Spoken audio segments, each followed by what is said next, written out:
Hey, Pastor Scott here with a word of encouragement. So as we approach Holy Week and Good Friday and Easter, just a couple reasons why you can trust the fact that Jesus did in fact rise from the dead.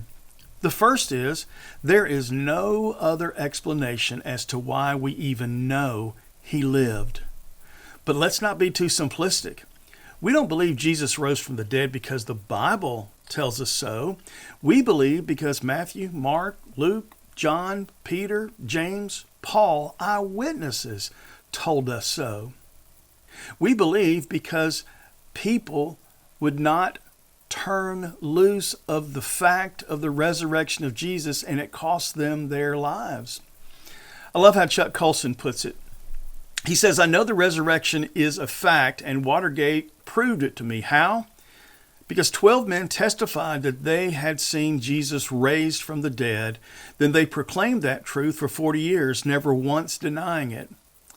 Everyone was beaten, tortured, stoned, and put into prison. They would not have endured that if it weren't true. Watergate embroiled 12 of the most powerful men in the world, and they couldn't keep a lie for 3 weeks. You're telling me 12 apostles could keep a lie for 40 years? Absolutely impossible. Listen, if someone predicts their own death and resurrection and pulls it off, you should trust what he says. So listen, if you're a Christian, you can live with an assurance that your prayers matter, that your faithfulness matters, that your trust matters, that you matter.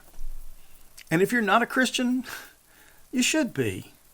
Nobody else offers you words of eternal life.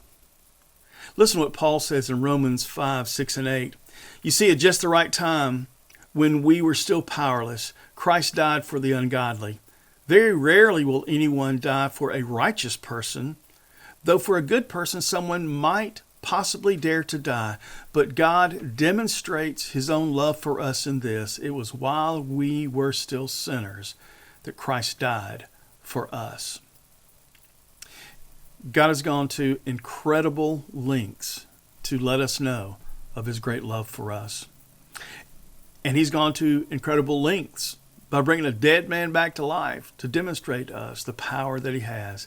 And I hope that will encourage you. Be blessed.